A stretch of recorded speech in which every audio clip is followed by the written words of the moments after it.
तमाम नगरा टोली है ना ये? सरना बोल रहा था। हाँ ये बोले ना।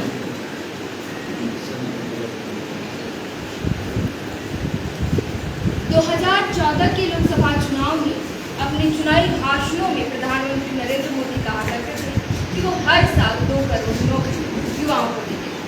10 सालों में आप देख सकते हैं कि बेरोजगारी का स्तर कहाँ पर पहुँच गया है। ये हम नहीं, ये आंकड़े बताते हैं। और इसी को लेकर के आज भारतीय बेरोजगारी मोर्चा के तत्वाधान में आज बैठक रखा गया।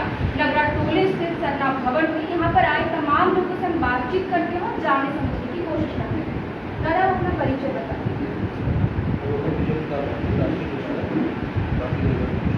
दादा आप लोगों ने आज बैठक रखा है यहाँ पे, क्या उद्देश्य के साथ और क्यों रखा है?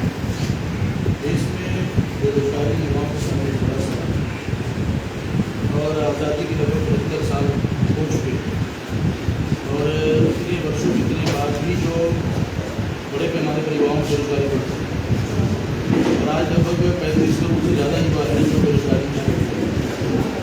लेकिन इस मुद्दे को लेकर जो वर्तमान की जो सरकार है, भाजपा की सरकार, जो कि नरेंद्र मोदी जी कहते थे कि मैं 2 करोड़ युवाओं को रोजगार दूंगा, या जो विपक्ष में कांग्रेस या कमल कोई भी इसको मुद्दा नहीं बना रहा है और वर्तमान में जो चुने हुए सांसद है, विधायक है, वो भी इस मुद्दे को उठा रहे हैं।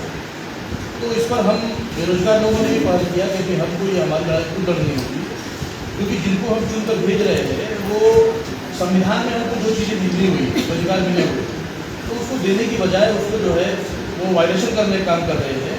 चाहे वो शिक्षा का सवाल हो, चाहे वो रोजगार का सवाल हो, या किसानों का जो मामला, बहुत सारे मतलब हर तमाम जो लोग हैं समस्याग्रस्त है और उस पर सरकार की तरफ से कोई पहल नहीं किया।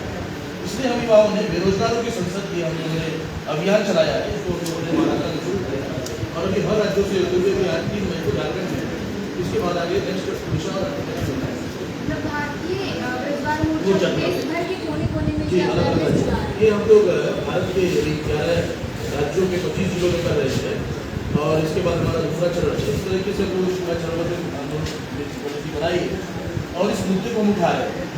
अभी हम लोगों से इस मुद्दे के माध्यम से, बेरोजगार संसद के माध्यम से जो विधानसभा में है, जो लोकसभा में बैठे हुए, राज्यसभा में बैठे हुए, उनसे ये बात पहुँचा है कि हमारी बेरोजगारी का जो सवाल है, अगर उसको आप हल नहीं करते हैं तो हम युवा जिस संसद में बैठकर आप हमें बरगलाने का काम कर रहे हो और हमारे विरोध में काम कर रहे हो और ऐसी पॉलिसी बना रहे हो जिससे कि हम बड़े पैमाने पर युवा बेरोजगार हो रहे हैं, तो हम उस संसद में भी आने का काम करेंगे।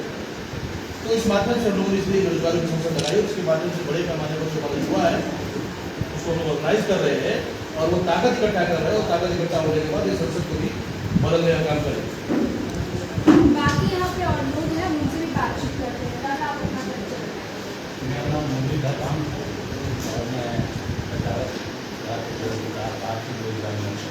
मुरलीधर जी, जिस तरीके से युवा आजकल बेरोजगारी का दर्द झेलते हुए आत्महत्या करने पर आ रहा है और आप लोग इस तरीके का अवेयरनेस एक तरह से चला रहे हैं, आप जागरूक कर रहे हैं बेरोजगारी को लेकर के, कभी लोकसभा चुनाव में सामने है और आप लोग लोकसभा सीट पर बैठे लोग हैं, उन लोगों को आप हटाने का, बदलने का मांग कर रहे हैं। ये जो बीजेपी की केंद्र सरकार है, उनके द्वारा NCBR का डाटा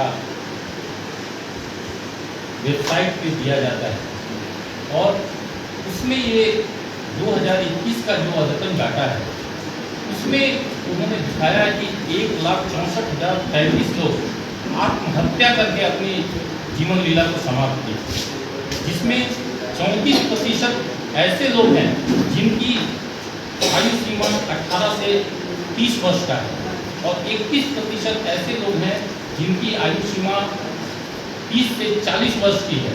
ये युवा और इसमें जो बेरोजगारी के कारण जो आत्महत्या युवाओं ने किया है, प्रत्येक दिन 38 लोग बेरोजगारी के कारण निराश होकर, हताश होकर अपने जीवन लीला को समाप्त कर रहे हैं। ये भयंकर परिस्थिति इस देश में इन शासकों ने 75 साल के तथाकथित आज़ादी में लाकर हमारे मूल निवासी ST, OBC और माइनॉरिटी के लोगों को खड़ा कर दिया है। तो हम युवाओं, बेरोजगारों का सांसद लगाकर ये जानकारी हम अपने लोगों को दे रहे हैं ताकि इस भयंकर परिस्थिति से लड़ने भिड़ने और समाधान करने का पहल हम खुद अपने हाथों में लेना चाहते हैं।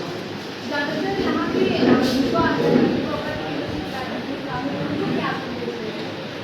युवाओं से ये संदेश देना चाहते हैं कि वो आत्महत्या न करके हमारे महापुरुषों के संघर्ष और उनके जीवन संघर्ष को देखकर हम संघर्ष की दिशा में आगे बढ़ें, क्योंकि ये जो परिस्थिति का निर्माण शासक वर्ग के द्वारा किया जा रहा है। जो तथाकथित आज़ादी में जो गुलाम थे वो बाबा साहब कहा करते थे कि दो आज़ादी है, एक भारत की आज़ादी है, एक भारत के लोगों की आज़ादी है। तो जब 15 अगस्त 1947 को भारत तो आज़ाद हो गया, लेकिन 75 साल के बाद भी हमें ये एहसास है, क्योंकि हमारे महापुरुषों ने उसी समय कही थी ये आज़ादी झूठी है, देश की जनता भूखी है, और उस बात को हम 75 साल के बाद समझ पाए कि सचमुच ये आज़ादी झूठी है।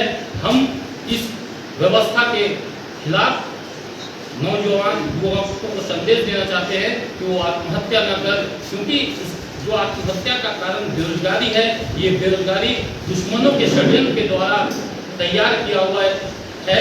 इससे संघर्ष करने की दिशा में अपने आप को सामने लाए।